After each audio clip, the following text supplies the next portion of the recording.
buenas noches, bienvenidos a Noticias Cámara de Representantes, el espacio que semanalmente les presenta toda la actividad legislativa. Hoy me acompaña Valentina Rondón. Valentina, muy buenas noches. Carlos, buenas noches. Un cordial saludo a todos nuestros televidentes. Esta semana fueron discutidos y aprobados varios proyectos, en especial uno que pondría fin a una práctica en contra de los derechos e integridad de las mujeres. Así es, Valentina, quédense con nosotros para conocer toda la jornada legislativa. Los siguientes son nuestros titulares. Bienvenidos.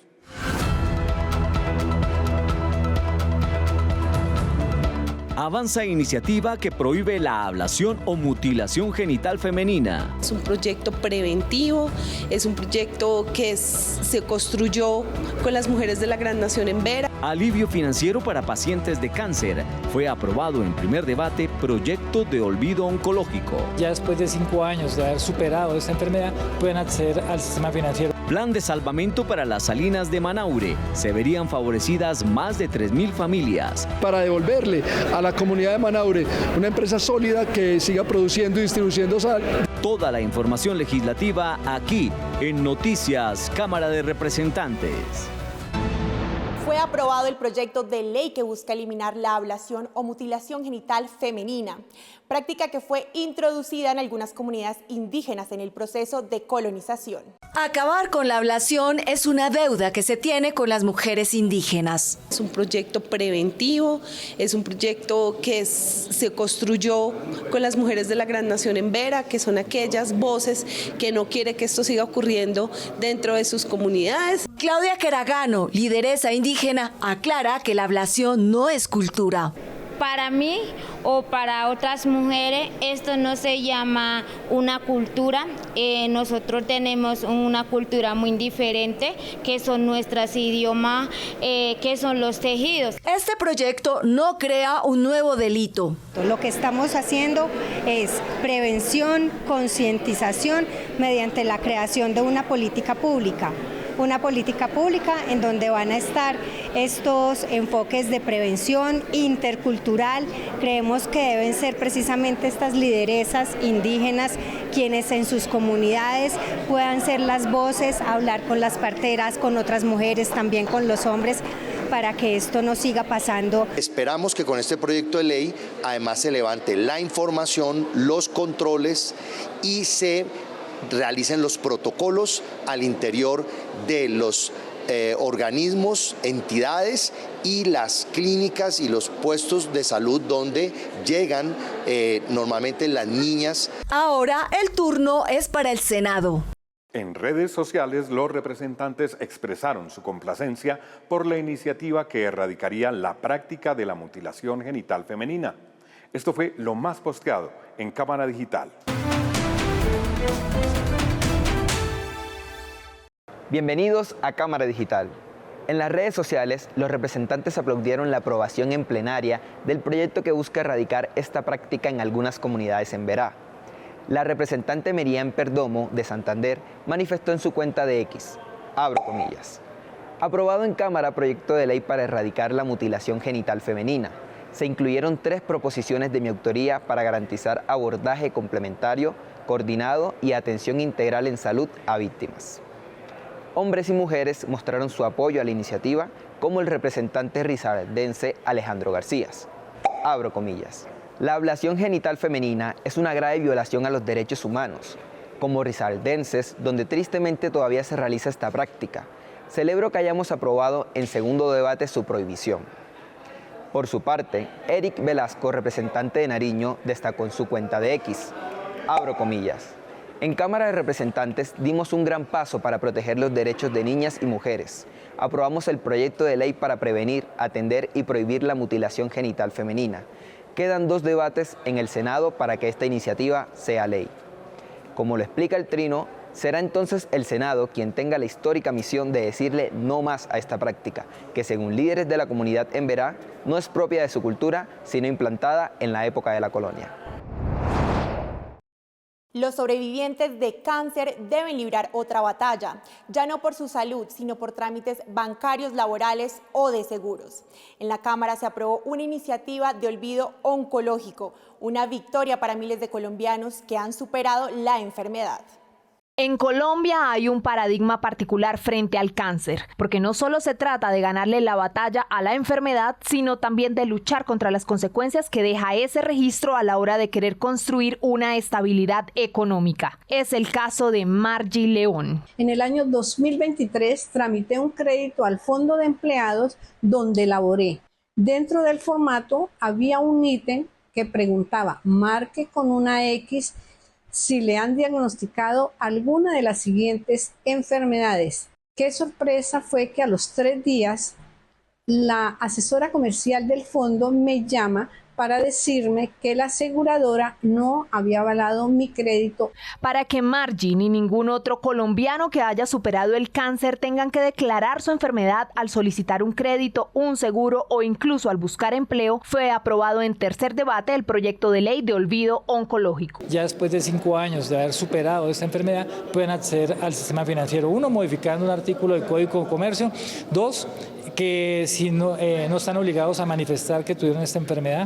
Para el año 2024 se reportaron más de 650.000 casos prevalentes de cáncer, personas con las cuales, según algunos representantes, hay una deuda social y dicen que incluso iniciativas como esta deberían replicarse en otros casos.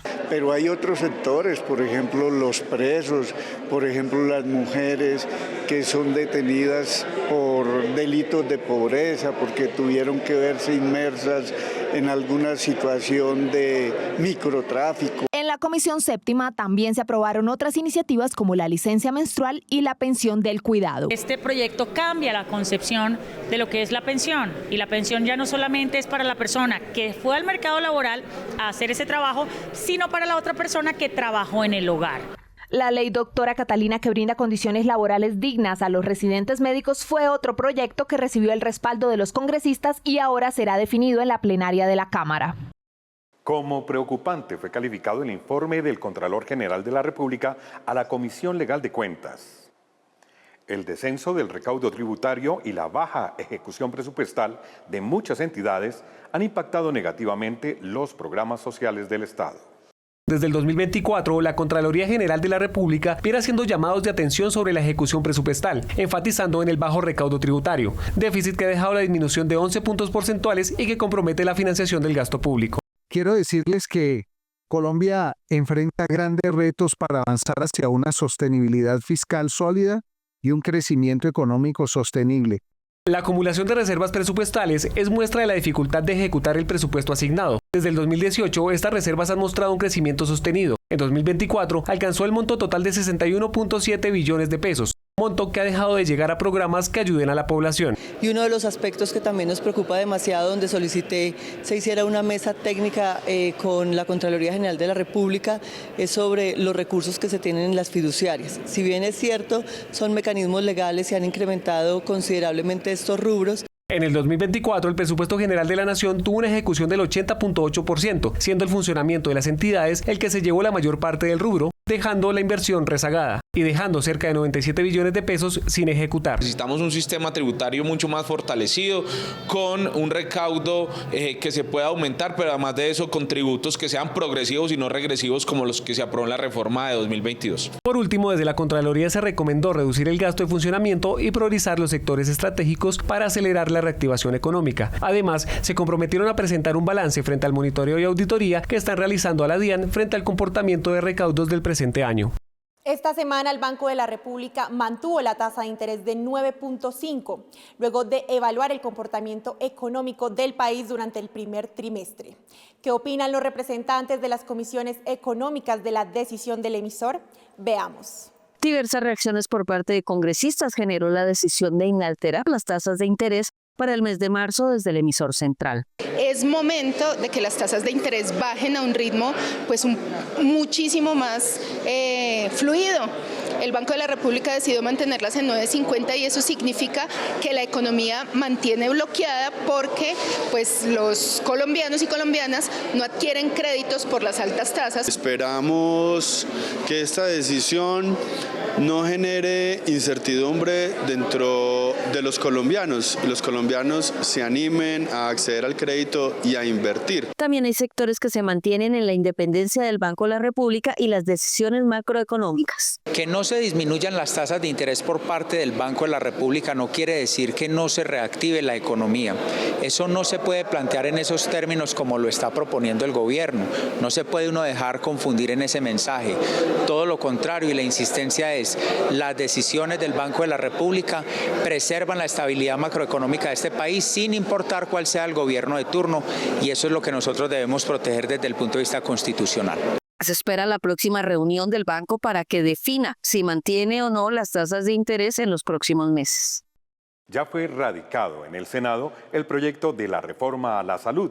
En Jaime Raúl Responde, el presidente de la Cámara expone las razones por las que fue avalada esta iniciativa de gobierno en esta corporación. La salud es un derecho de las y los colombianos. Vamos a hablar de la reforma a la salud en Jaime Raúl Responde. Presidente, muchas gracias por la invitación al programa. Bueno, bienvenido. Chévere para hablar uno de los temas más sensibles de nuestro país, la salud de las y los colombianos. Precisamente, presidente, pues la reforma a la salud propone grandes cambios significativos para el sistema de salud en Colombia, y pues hoy quisiera que de pronto nos recordara un poquito pues esa trazabilidad que ha tenido en el Congreso de la República. En la plenaria de la Cámara, que fue mi responsabilidad liderar, tuvimos un total de 9 sesiones. 6 sesiones ordinarias, 3 extraordinarias. Se discutieron 142 impedimentos, 50 artículos fueron modificados, se incorporaron más artículos, un total de 83 artículos, más de 800 proposiciones fueron debatidas, se acogieron cerca de 200 de las mismas con modificaciones importantes. La Cámara le dio la posibilidad a todos los partidos de intervenir. Hay un término clave en esta estructura del sistema de la salud, y es la ADRES, pero es confuso para mucha gente. En este momento, ¿qué significa la ADRES y cómo está en el sistema de salud actualmente? Es como algunas EPS se apropian de los recursos de la salud de los colombianos para construir sus propias clínicas, sus hospitales, sus canchas de golf, para enriquecerse a ellas mismas a costillas de la salud de los colombianos. ¿Y con la reforma? Con la reforma, el ADRES se convierte en el administrador, en el que va a asumir los recursos de la salud y los va directamente a trasladar a las IPS, es decir, a las clínicas y hospitales, para garantizar que haya un financiamiento adecuado en función de la salud de los pacientes. Con la reforma, ¿cómo quedan conformadas? ¿Cuál es la transformación que se le va a dar a las EPS? Bueno, las EPS dejarán de existir como existen en la forma actual y se transforman en entidades gestoras. Digamos, en palabras sencillas de los colombianos, garantizar que el conocimiento que ya tienen se pueda trasladar al nuevo sistema y puedan con este conocimiento garantizarse la atención oportuna de los pacientes. Bueno, ahora hablemos también del personal médico, del personal asistencial. ¿Cuál va a ser los beneficios después de que entre en vigor esta ley? Este es un reto porque requiere obviamente una financiación y una progresividad, pero la única manera de reivindicar a los héroes de la salud es garantizar que estos funcionarios, estos trabajadores, el personal sanitario, el personal de apoyo de la salud tenga condiciones dignas de trabajo. Me preocupa un tema, y es pues lo que estamos viviendo con la reforma laboral. Con este tema de la salud, ¿pasará lo mismo cuando atraviese por el Senado de la República? ¿Qué percepción le merece a usted ese tema? Yo espero que este trabajo de muchos años no se pierda y le demos la oportunidad al pueblo colombiano de tener un sistema de salud digno. Por supuesto que las reformas se pueden mejorar, pero esto se hace es debatiendo, no con proposiciones de archivo, no negando la discusión, sino al contrario, con mejoras, con propuestas que salgan del sentir de todas las expresiones políticas y sociales recogidas en el Congreso de la República. Presidente, muy amable, muchas gracias por la invitación. Muchas gracias, paisano. Dios lo bendiga. Según los partidos en oposición, el gobierno nacional tiene gran responsabilidad en la crisis de la salud. La segunda vicepresidenta de la Cámara, Lina María Garrido, le recrimina por las decisiones que considera tienen en cuidados intensivos al sector.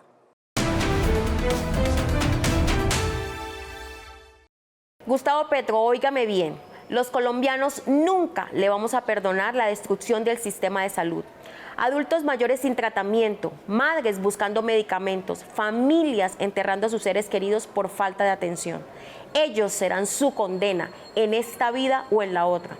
Petro lleva 3 años en el poder y tiene el control total del Ministerio de Salud, Ministerio de Hacienda, la ADRES, la Supersalud y 9 EPS que atienden a más de 30 millones de colombianos. Controla el 70% de las EPS del país. La deuda del sistema de salud llegó a 20.3 billones en 2024 y más de 10 billones pertenecen a las EPS intervenidas por usted. Entonces, ¿por qué no les paga? Y si es cierto que ya les pagó a las EPS, ¿por qué no le da la orden para que éstas le paguen a los hospitales y las farmacias? El dinero que se gira por cada afiliado se llama UPC y todos saben que esta plata no alcanza. Cada año la deuda crece más. Entonces, ¿por qué no lo ajusta? Petro tiene un objetivo claro, destruir a Colombia. Y ahora, un mensaje final. La batalla contra usted, Gustavo Petro, se libra en las redes. Ahí miente, pero ahí también podemos decir la verdad. Porque solo una ciudadanía despierta, valiente e informada puede derrotar sus mentiras. Gustavo Petro, mentiroso. Estas son otras noticias en la Cámara de Representantes. Los representantes a la Cámara reaccionaron ante el anuncio del presidente de los Estados Unidos, Donald Trump, de imponer un 10% de aranceles a productos colombianos. Café, flores, productos agrícolas y textiles, que representaron el 29% de las exportaciones en 2024, serían los más afectados. Primero hay que rechazarlos. Lo que nosotros tenemos que hacer es diversificar dos cosas, tanto las exportaciones como las líneas de producción. O sea, estamos amarrados en un 90% a 4 productos. Si afecta toda la comercialización de los productos a nivel mundial. Colombia podría tener oportunidades. Por ejemplo, en el café a Vietnam le ponen unos aranceles muchísimo más altos e igualmente poder ir mirando dónde hay unas oportunidades. Colombia en el 2024 exportó más de 14.336 millones de dólares a Estados Unidos, nuestro mayor socio. Esto pone en riesgo no solamente la productividad, sino también la competitividad y la economía. Por eso pedimos a la Cancillería, al Ministerio de Industria y Comercio, que por favor revisen en compañía de nuestros empresarios para mirar las mejores opciones y que podamos abrirnos al mercado mundial. La Comisión Sexta convocó a audiencia pública a operadores de servicios móviles, gremios de telecomunicaciones, universidades y gobierno nacional para analizar el rumbo de las telecomunicaciones en el país a partir de las realidades que presenta este sector de la economía. El tema de conectividad son los puntos fundamentales del futuro del país y sin duda es allí donde se tiene que volcar todos los esfuerzos que puede tener el país. Y esto exige que el Congreso y el Gobierno Nacional hagan una revisión estructural de todas las cargas fiscales y regulatorias que hoy tiene la industria. Y por supuesto que desde el Congreso de la República seguiremos nosotros haciendo estas mesas de trabajo, escuchando a los gremios. En la Comisión Quinta de la Cámara de Representantes se inició el debate del proyecto de ley que busca prohibir las aspersiones aéreas con glifosato y otros herbicidas en cultivos ilícitos. Esta normativa enfocada en proteger la salud pública y el medio ambiente se basa en estudios que revelan los daños del glifosato a personas y ecosistemas. Nosotros hoy estamos haciendo un llamado para que a través de este proyecto, que ya ha tenido también sentencias de la Corte Constitucional que prohibieron en su momento la utilización del glifosato, se miren otras alternativas. En el marco del debate de control político sobre el reclutamiento de menores en el conflicto armado, los representantes de la Comisión de Derechos Humanos de la Cámara expresaron su molestia por la inasistencia del comisionado de paz, Oti Patiño, y las expresiones que sobre este tema ha manifestado públicamente el funcionario. El comisionado presidencial ausente completo, con afirmaciones además que rechazamos, donde dice que quizás muchos niños ingresan porque quieren. El reclutamiento desplazamiento forzado nunca es un acto voluntario, siempre es una coacción, un constreñimiento, una persuasión o una amenaza a la familia. 473 casos referenciados por la Defensoría del Pueblo el año 2024. En el Caquetá han sido 40 desde el año 2020 al 2024, sin decir que existe también un subregistro bastante amplio de casos que no han sido denunciados. Más de 10 años llevan los habitantes de San Luis de Gaceno y Santa María, municipios del suroriente de Boyacá, denunciando la contaminación de sus fuentes hídricas por hidrocarburos. La situación fue analizada en una audiencia pública. Los municipios afectados denuncian que la contaminación coincide con actividades petroleras en la zona. Estas rotaciones han tenido efectos en la ganadería, en el tema de cultivos y pues obviamente la misma tema de aguas que les ha sido imposible consumir.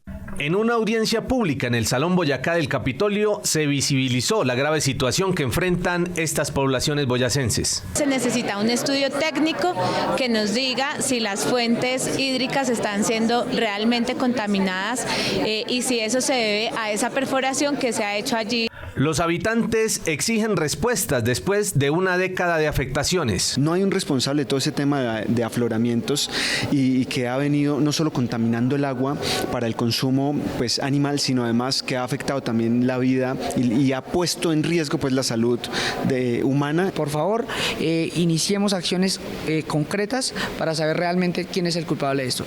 Porque pues ya son casi 11, 12 años que la problemática ya existe.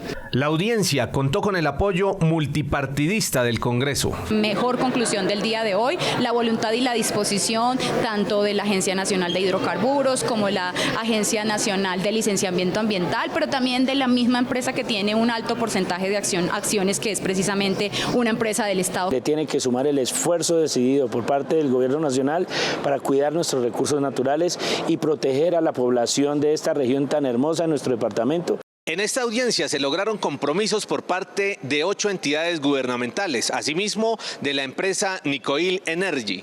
De la misma manera se programó una audiencia pública para el próximo mes de mayo. La Cámara avaló mecanismos de salvamento, capitalización y reactivación de las salinas marítimas de Manaure, uno de los patrimonios productivos de La Guajira. Más de 3.000 familias dependen directamente de esta actividad. Esta iniciativa, construida por el Ministerio de Comercio y congresistas de todos los partidos, es una respuesta a la falta de oportunidades económicas en la región, apuntando al fortalecimiento de la mano de obra local y a la reactivación del tejido productivo ancestral. Están los transportadores, los coteros, estamos las mujeres cosechadoras de la sal de manera artesanal, están las charcas paralelas y realmente hoy en nuestro municipio vivimos una crisis económica porque Sama trabaja a medio paso, porque no teníamos los recursos para recuperar las salinas del municipio de Manaure. Precisamente se propone una inversión de 61.000 millones de pesos por parte del gobierno nacional, adquiriendo el 50.1% de las acciones. El resto quedará en manos de la alcaldía de Manaure y las asociaciones de indígenas y charqueros para la implementación de un plan de salvamento para las salinas. Es un esfuerzo muy importante de parte del Congreso y el gobierno en conjunto para capitalizar esta empresa y para devolverle a la comunidad de Manaure una empresa sólida que siga produciendo y distribuyendo sal y que además sea el eje del desarrollo en Manaure, La Guajira. La idea de la iniciativa es pasar de los 83 puestos de trabajo que hoy tiene la empresa a una proyección de 400 empleos para beneficiar a más de 3.000 familias, esto a través de la generación de nuevas líneas de negocios. Muchos usos en los spa y en diferentes temas de belleza. También el turismo. Por ejemplo, hay lugares donde solamente van a mirar cómo se hace la producción de sal, un recorrido. La creación de un parque eólico promoviendo las energías limpias también es contemplado en el proyecto, que tiene mensaje de urgencia y al que solo le resta un debate en el Senado. Entidades del gobierno fueron citadas a control político en la Comisión Sexta para analizar las políticas públicas del turismo, los avances y retrocesos en materia presupuestal y las acciones emprendidas para su fortalecimiento. En la Comisión Sexta se llevó a cabo el control político a los ministerios de Comercio, Cultura, Interior, Ambiente y Vivienda, donde se debatieron puntos relevantes en torno al turismo nacional como agenda transversal a estas entidades. Políticas públicas, presupuesto, planes de desarrollo y negocios fueron los temas a tratar. Tenemos grandes planes, pero poca institucionalidad.